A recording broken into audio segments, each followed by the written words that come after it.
What up, guys? Cool Jules here, and today we're going to be doing an oil change on my Mitsubishi Eclipse. Now first, we're going to start off with the full synthetic 5W30 motor oil.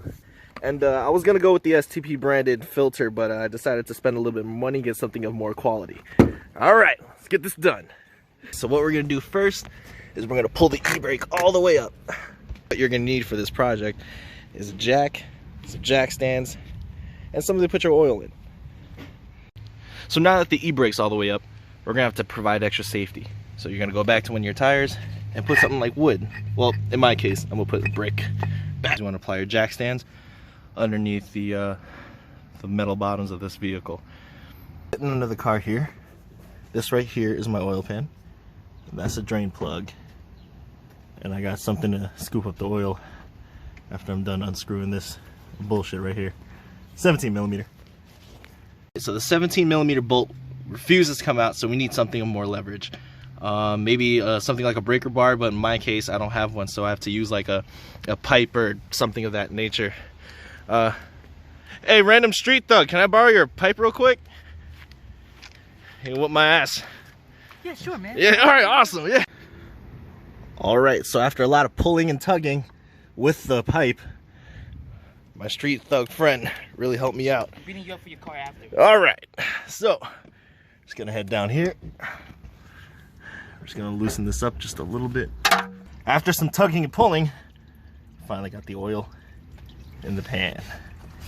I just gotta wait a minute, let it flow like vagina. Now when you remove the filter, a crap load of oil is gonna fall, so you gotta make sure that the oil pan is right underneath that area. Now some oil filters you cannot remove with your hands, so we decided to use a tool where this would fit right under the filter, and then you use a socket wrench and just screw it out. Now what we're going to use is this unnecessarily long ass funnel. Honestly, you could get something a lot smaller than this, but I just have it out of convenience. So we're just going to put just a little bit in there. Just make sure you fill it just so that it hits the top. Now what you want to do now is you're going to take your finger, just dip it in a little bit of oil right there, and just lube up the gasket up here. That way it makes it a lot easier when you got to remove it next time. And now that your filter's all lubed up, you're going to go ahead and put that bitch and screw it in. Just make sure your gasket's good. Righty tighty, lefty loosey. Alright, we're just going to hand tighten that right there. You're going to tighten it up, but do not make it too tight. You don't have to torque it down. Now after everything's tightened there, make sure you remove the oil pan that you used. Remove the stands.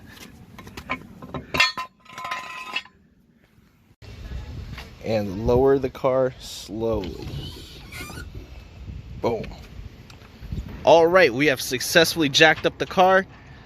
Remove the nut, let loose of the oil, put the oil filter in, and now the best part is putting the oil in the engine. So as a guide to know how much oil you put in your engine, not only do you look at your car's manual, but you also want to use your dipstick as a guide. Look at that, dry. Now in my owner's manual it says to put 3.5 quarts. Well, just to make sure, I'll probably end up putting about 4. Now you got to use your obnoxiously long funnel again, at least in my case I am, and I'm just going to keep going till the meter runs 3.5. So like I said before, if your car miraculously doesn't have an owner's manual and you need to know how much oil you're putting in, we're going to use our dipstick here. So after all the oil is put in, alright, now we're going to check our dipstick, see where we at. So now my owner's manual did say 3.5 quarts, but we put 4 just to make sure. And you can see right there, perfect. Now, in retrospect, you're not really supposed to overfill it, but if it's just slightly over, it's not a big deal at all. You'd be fine. All right, and once everything's done filling up the oil, you're gonna close down the hood. You're gonna start your car and let it run for a little bit. Now what we're gonna do is we're gonna clean up here, and then we're gonna find a place to store the old oil. All right, now after we let the car run for a little bit, we're gonna check the oil levels, And if you can see here, the bubble is right there in between the two slats right there. So we are good. And remember, don't forget to remove the bricks or wood or what have you. And you're all set. That's how you do an oil change.